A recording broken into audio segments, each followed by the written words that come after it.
Okay, so we are on this Erev Rosh Hashanah. We are in the middle of the Shar Teshuva and Orchos Tzadikim. We are up to 11. Chipus Drachav. Number 11 is Chipus Drachav. A person has to search out his ways. We saw this last night in the Shar Teshuva, so it'll be a chazar for some of us. Says the Orchos Tzadikim, Ha'achad Asar the 11th is Chipus Drachav is searching out one's ways. That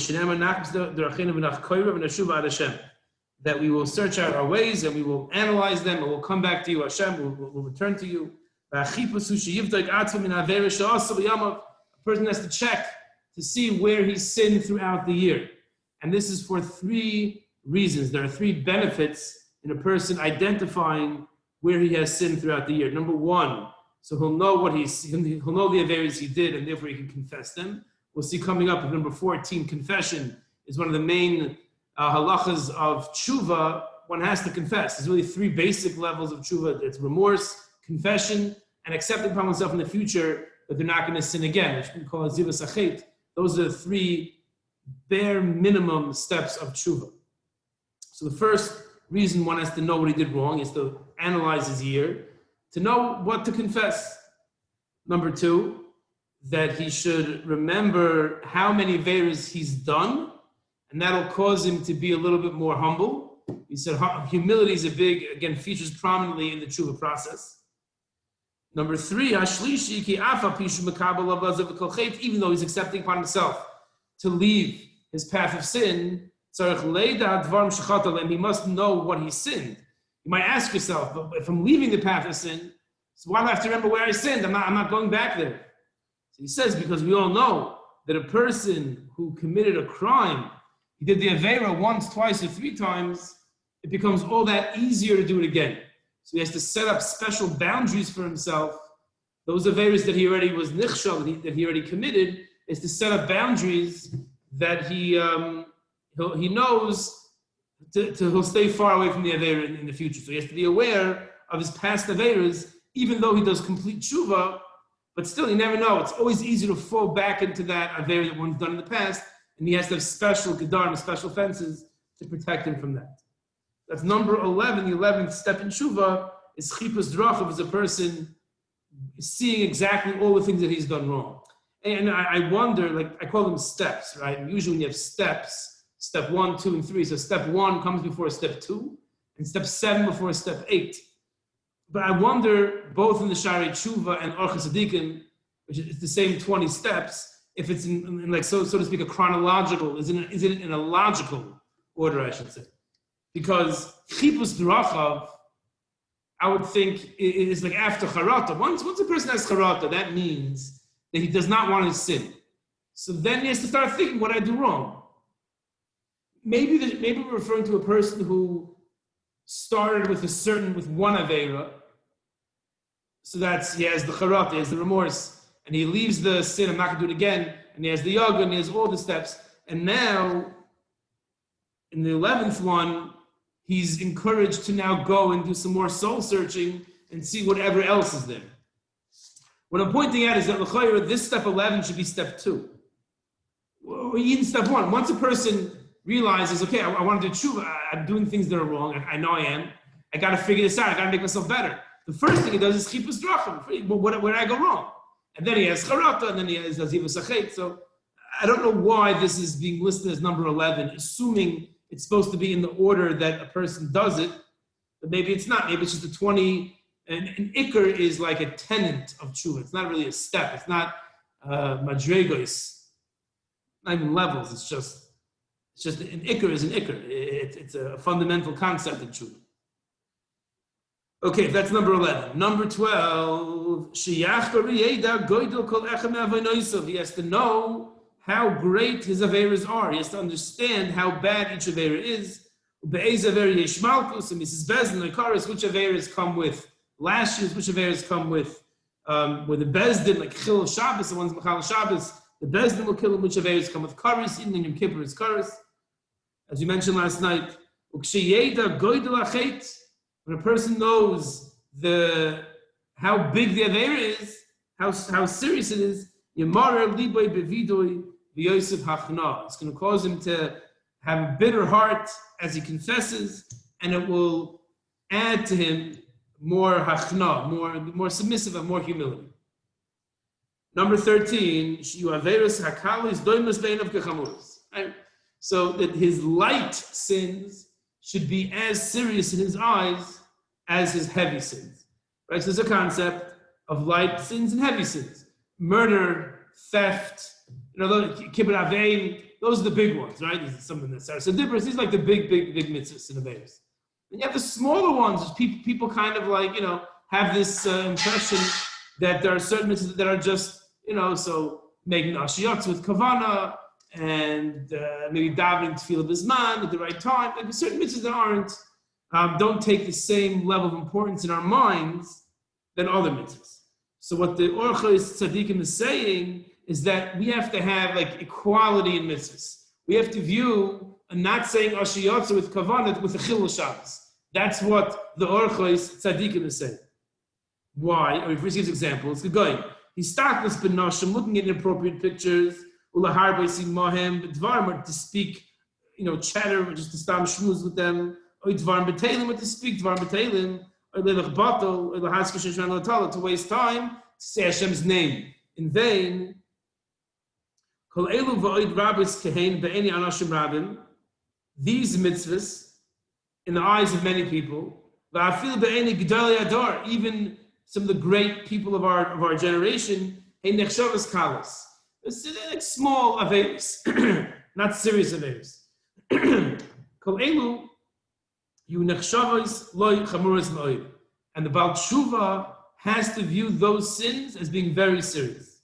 And there are four reasons for that. 4 reasons why a person should view these things as being serious. Number 1, ein lahabit lakatnas aver el yabit l'gedulas hamelech. Don't look at how big or how small the Avera is. Rather, we should look at the person, or the entity in our case, who commanded us to do it. And he goes on to say, gives a mashal, a parable. If a king told 2 of his servants, I'm very thirsty. So servant number 1, bring me a glass of water. I'm very, very thirsty. And servant number 2, he said, I don't know, I like this picture to be over there. So when you get a chance, please move the furniture around, right?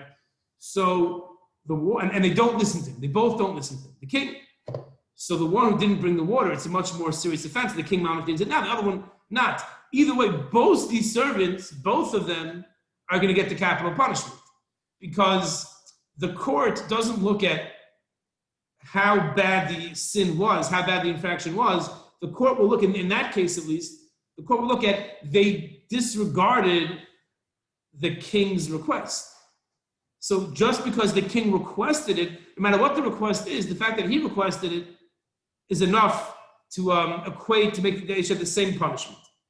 Same thing with Torah and Mitzvah. The Kodesh Baruch Hu is the commander. So how light the Avera we think it is, look at who commanded it. So that's why a light Avera, there's no such thing as a light Avera. That's number 1. Hasheni, number 2, if a person violates an easy mitzvah again and again, then it turns into a serious infraction. Why? The punishments get greater and greater each time. Why do they get greater and greater each time? They get greater and greater each time because each time the person sins, so he realizes that he's not protecting himself. It didn't catch him by surprise. Every subsequent time he does the same Avera, he sees that he has a tendency to do this Avera. So he should guard himself more. It's more of a warning to him, he's disregarding that warning. So the Averas Kalos end up becoming more chamer just by virtue of the quantity and the fact that he sees the writing on the wall and he's still not protecting himself. Additionally, we can say an idea from Rabbi Yisrael Salanter that the person's Averas of Hashem, when Hashem looks down to judge a person for doing an Avera, he'll look and see how difficult was it, how hard was it for this person to hold himself back. So if a person is a big food, the mamish loves food, and is a cheeseburger, so and it's very, very hard. For mamish very hard, and he's nichshel, and eats the cheeseburger, he'll get punished. But Hashem is going to take into account the fact there was a big nisayon.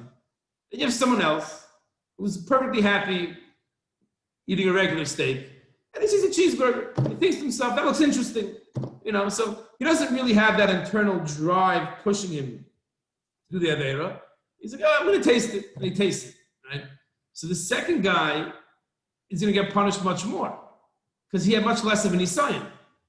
One of my Rebbeim gave the mashal about a bacher whose friends come to him on Thursday and say, listen, we want to go Motzei Shabbos rappelling. We're going to go on a hike. We're going to leave it after Shabbos, like this overnight hike in the Golan and rappelling. And it's going to be so much fun. We'll be back in time for Shacharis in the morning. It was supposed to be a winter Motzei Shabbos, and it's going to be so much fun. And the bacher, all his friends are going, and he knows that he should stay in yeshiva and learn and go to sleep, but it's mamish, like all his friends are going, and he loves the hikes, and he ends up going on the hike. And he comes back, they make it back for Shacharis, but they all fall asleep in the dira, in their apartment, they sleep through Shacharis, and they miss the whole first Sunday, and the Rebbe gave a Gavaldig shir that day, and then the Monday shir is based on the Sunday shir, so he didn't follow on Monday, and the Tuesday shir is based on the Monday shir. Kids, the whole week, this kid now, this bacher, is already out of it. He lost an entire week of learning and gefert, right? Okay. You have bacher number 2, who didn't go on the big trip Motzei Shabbos. And he got a good night's sleep, and he comes to the Beis Medrash Sunday morning, and he opens his Gemara, and his Chavrusa opens his Gemara, and he notices a friend of his down the bench. He says, Yankel, how was Shabbos? And they exchange pleasantries for around 45 seconds, and he sits down and he learns. So this second bacher was mavatal 45 seconds of Torah. The first bacher was mavatal a week of Torah. Who's going to get punished more? It could be that the bacher who stopped to schmooze with his friend for a few minutes will get punished more. Because what's the Yetzer Hara? We're talking about a case where he didn't have to say that. He could have asked him lunchtime. He was sitting down with his Chavrusa. The Gemara's open. They're about to start learning. It was much easier to hold himself back from that discussion. But the first bacher, his friends are going, the peer pressure, he loves going on hikes. So even though he ended up being mevatel a whole week of learning, it could be his punishment will be much less. When Hashem judges us, he judges us based on how difficult the nisayon, the challenge was. That being said, if something is easy for me to hold myself back from, and the person does that aveira again and again and again, it ends up becoming almost a second nature, and it becomes very hard for him to hold himself back. So now he's done it 25 times. And now for him to stop, after his 25th cheeseburger, it's very hard to stop. So how is Hashem going to judge him? Is he going to judge him that it's very hard? No, since he made it hard for himself. Really, it's an easy nisayon. The first time he shouldn't have had it. And the second time he shouldn't have had it. So Hashem will always judge him as if it was his first time. Because it's all because he wasn't careful then, that now he finds himself in a situation where it's very hard. And it goes both ways. If a person holds himself back, in the beginning it's very hard, but he doesn't do the Aveira, so Hashem is going to judge him like that the whole time. Even when it gets easier, Hashem will still judge him as if it's difficult for him. So it goes both ways. So that's what the Orchos Tzadikim is saying here, that if a person is a repeated offender in an Aveira Kala, in an easy Aveira, he'll end up making it hard for him, but he'll still get punished as if he didn't really have any sign and he was nichshel. So that's the importance of, in one's mind, equating all Aveiros. That was number 2. Number 3, kind of we just spoke out now. When a person is a repeated offender, it becomes permissible almost. In his mind, he sees that he did it, and he can do it again, nothing's going to happen to him. He thinks nothing's going to happen to him. So